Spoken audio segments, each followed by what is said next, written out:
Like was a color scheme. If you guys remember, we did those pencils. It's in shades of one, lights and darks. That includes black and white.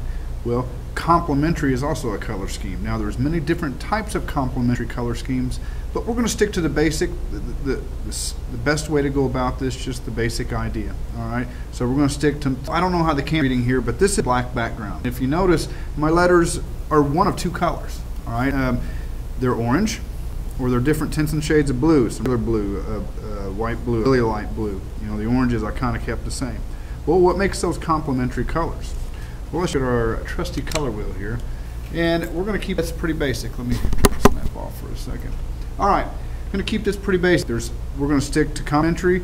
There's going to be 3 ways of doing this. As you notice, my painting is blue and orange. Okay, well, what makes it complementary? Well, let's look at where they are on the color wheel.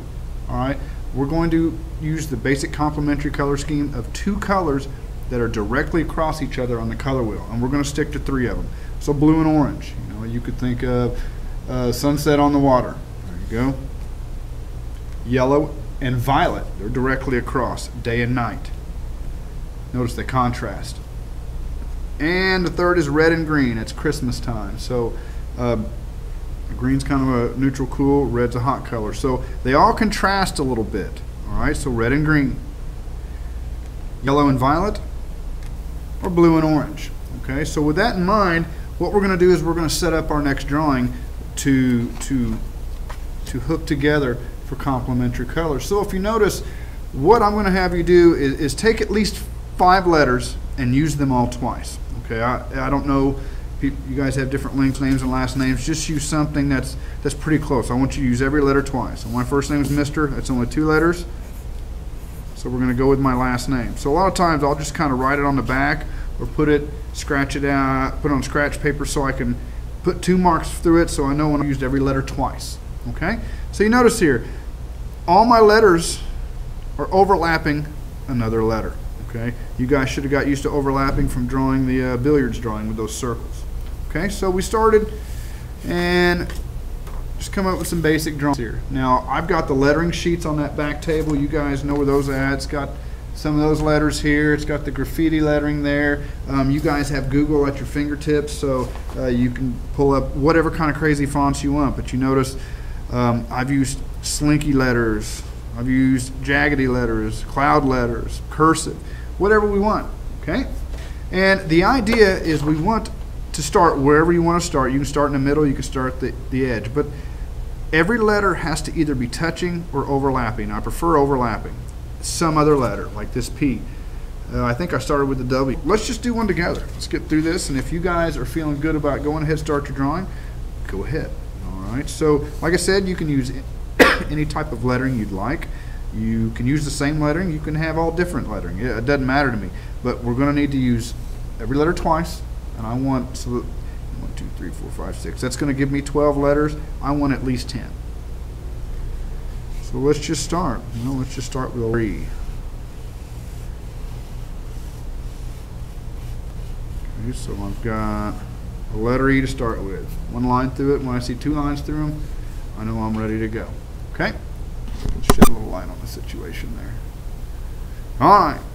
Next letter. O is always something. So this E has to overlap another letter somewhere. It can overlap many letters, but it has to overlap at least one. So I just corner is usually a good way to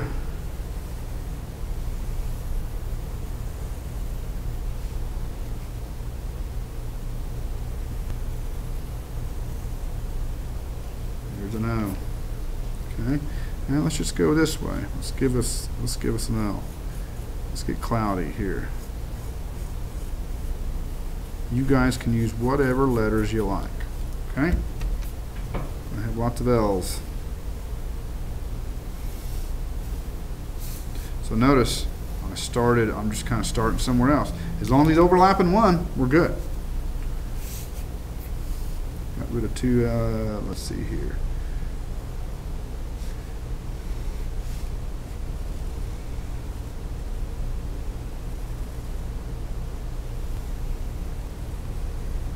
Almost Batman-ish there.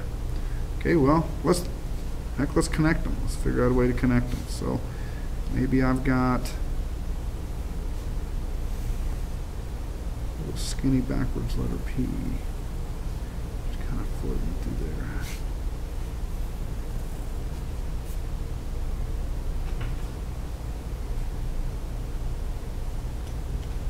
Just going to kind of keep it going here, guys.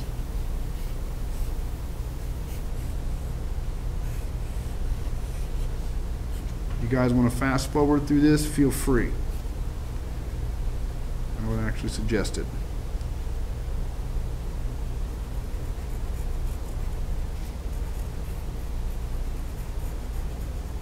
You know, if you've got a character you want to make it look like one, go for it.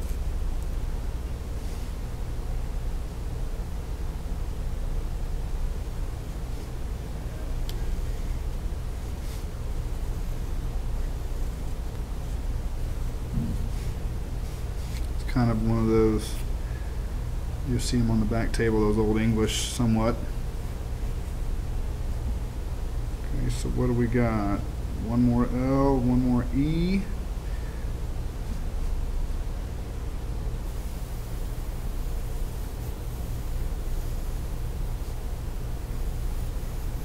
Notice they can be all different sizes.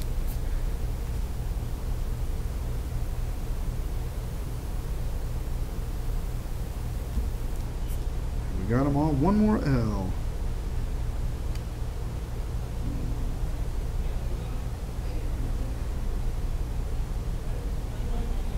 Okay, so it's overlapping. That's our last L. Really kind of helps you out. All right. So if you fast forwarded through this, now you get to get ready for your second part. So now we need to kind of set it up. So you notice mine are blue and orange. So kind of like how you just started drawing somewhere, you guys need to pick a color theme, a color scheme. Violet, yellow, red, green, orange, blue. Okay, and wherever you start somewhere. So let's say green and red. We're going to have a black background, so let's just start out with this guy, red. And that includes tints and shades. Now we could do, you could see some pinks on there. We could see some blue greens, light greens, dark greens. Whatever this guy overlaps, excuse me, is going to be its complement. So what's the complement of red? It is green, directly across. Okay, remember, boom, boom, and boom. All right, so everyone it overlaps. So you start somewhere. That means these guys are all going to be green. Well, that's going to make that one red. Overlaps that one, it's going to be red. So that's going to make these dudes green, green, green, red, red, and red. So now you can think tints and shades. And when we get back, when I get back tomorrow, we'll start adding paint to this. All right. Good luck.